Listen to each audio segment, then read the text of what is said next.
inikot-ikutan ka rin. Naalala ko po, sabi yung tatay ko po, sabi ng tatay ko, kapag may taong pumunta sa bahay natin, kahit hindi tayo mayaman, pag may taong pumunta sa bahay natin at iba ang kilos, bantayan mo na siya, baka may masama siyang bahala. Diba? Ganun naman tayo, diba? Ang problema ko sa atin, alam naman natin na umiikot-ikot sa balas, pero hindi tayo nagbabantay. Sabi mo nga sa katabi mo, kapag nagbabantay ka ba?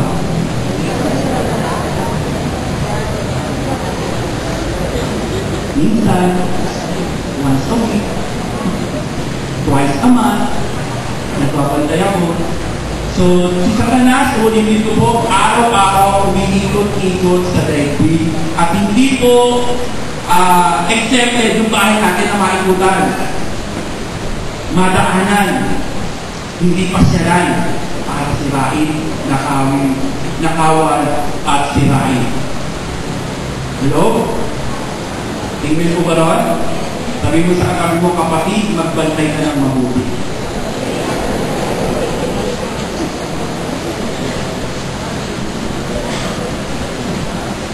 So pagkatapos po nun, ang Diyos po mismo ang nagpapansin kay Satanas. Amen po ba ron?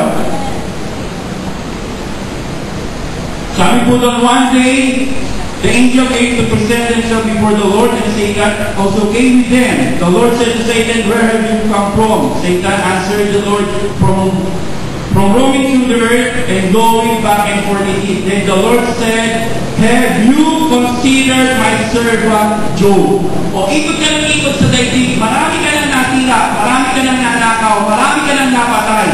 Pero kinusidera mo ba si Job? Sino po ang nagmalaki, ang nagyabang kay Job? Ang Diyos mismo. Parang sinasabi niya, ito ang pambato ko. Ito ang pinagmamalaki ko. Ito ang pinagyayabang ko. Nung si Pacquiao po ang naghawak ng torch, ito yung pinagyayabang namin mga Pilipino, si Pacman. Diba? Ito yung, ang sinasabi ng Diyos, ito yung pinagmamalaki ko na pwede ko ipagmalaki kang mayabang. Si Job, hindi mo kaya niyang patumbahin. Tanong, sabihin sa tabi mo, kapatid, kapag ikaw ba magmamalaki ng Diyos, ano ang asahan niya sa iyo? Sige po, seryosong tanongin, huwag mo niya pasagutin.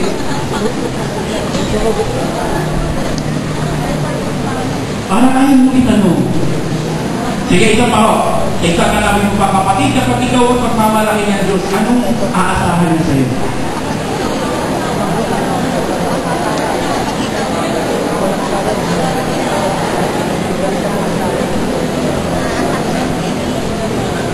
So bago po naman ilaban si Job, kung titignan po natin yung verse 1, ng chapter 1 hanggang verse 1 hanggang verse 3, mayroong mga katangian. So pinagmamalaki ng Diyos ang kanyang pambato. Pangalawa po, yung katangian ng pambato ng Diyos.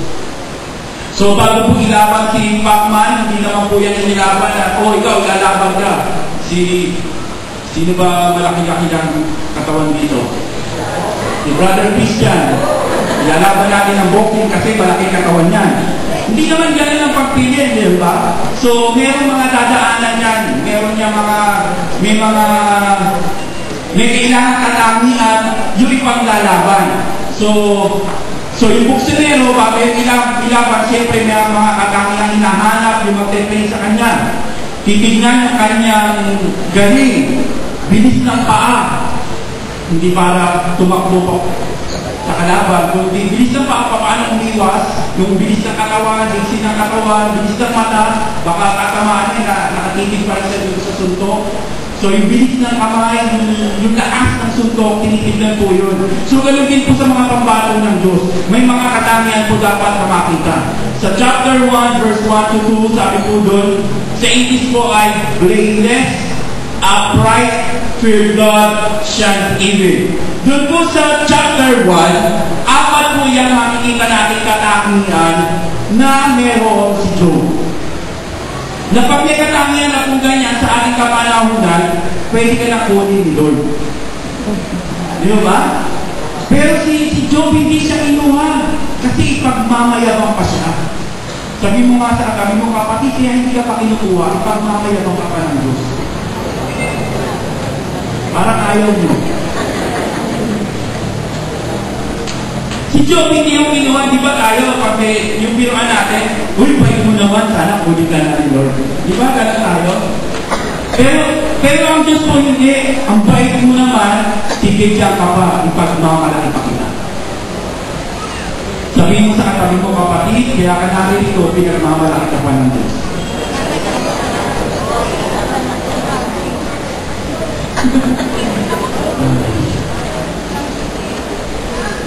So sabi po, blameless, malinis ang kanyang pamumuhay. Yun yung sa Tagalog, ano? Upright, mabuti siyang tao. Fear God, may takot siya sa Diyos. Siya hindi gumagawa ng masama. So chapter 1, 4 yung katangian. Sa chapter 1, 4 yung binanggit. Sa chapter 1, 4 yung obra, 4 yung binanggit. Yung Diyos, yung pinagmalaki kaysa kanya si Job, 4 din yung binanggit. No? Pero ito sa chapter 2, kung babasahin po natin yung chapter 2, meron na namang senaryo ganito. So pagkatapos ng chapter 1, nagkaroon ng maguluhan, ninakaw lahat kay Satanas, kay Job, ni Satanas, nawala ang ari-arian, nawala ang mahal sa buhay, nawala ang lahat-lahat. Tapos chapter 2, hindi pa nakakahinga si Job, meron na namang senaryo umakyat sa langit. Ay, hindi talaga umakyat sa langit si Satanas. At iikot-ikot na naman sa daigdig. Mamamasyal na naman sa daigdig upang maghanap ng kanyang sisilain. So chapter 2, binanggit na naman ng Diyos, sabi sa verse 2, chapter 2, and then the Lord said to Satan, where have you come from? Satan answered the Lord, from roaming through the earth and going back and forth in it. Then the Lord said to Satan, verse 3, have you considered my servant Job? Yun na naman yung sinabi. Chapter 1, have you considered my servant Job? Ito yung pambato ko, ito yung pinagmamalaki ko.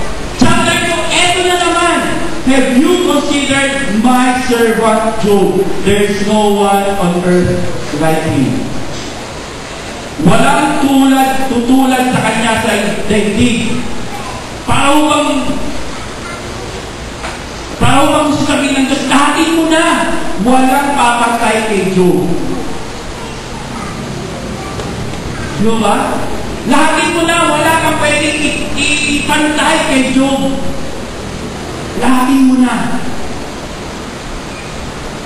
So, pinagin na naman ho ang katangian ni Job.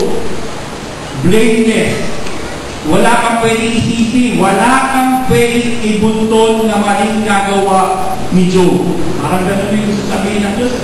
Pagkano sa atin, ilan ba'y pwedeng maibunton na mali sa atin? Diba? Para ayaw na natin sagutin mo. Upright, matuwid na pamumuhay, tapat na tao, tapat sa kapwa-tao, walang niloloko. Fear God, may mataas na paggalang sa Diyos, takot na saktan ang Diyos. Amen po ba lang? Takot na, baka pag ginawa ko to, unang masasaktan ang Diyos. Hindi yung kapwa ko unahin. Ang titignan mo, pag gagawin natin ng isang bagay, sino ang unang-unang nasasaktan? Sa ating magulang, pag nasaktan ng anak, hindi siya unang nasaktan. Tayo magulang. Di ba gano'n? Amen ba? Di ba yung injection, yung unang injection ng anak ko, naalala ko yun. At hindi yun maalis sa isip ko. Sabi ko kung pwede, ako na lang yung saksakan. Kasi alam kong masakit. Di ba? Kung pwede, nung una magkasakit yung anak ko, kung pwede, ako na muna yung magkasakit. Ako na lang yung magkasakit. Nung unang sumungin ng asma yung anak ko, sinabi ko, sana ako na lang ang may asma, wala po akong asma. No? Sana ako na lang, kasi yung hirap ng paghinga na meron siya, nararamdaman ko. Nararamdaman ko. So, ang unang nasasaktan, yung magulang, ganun din po ang ating Diyos, ang unang nasasaktan sa bawat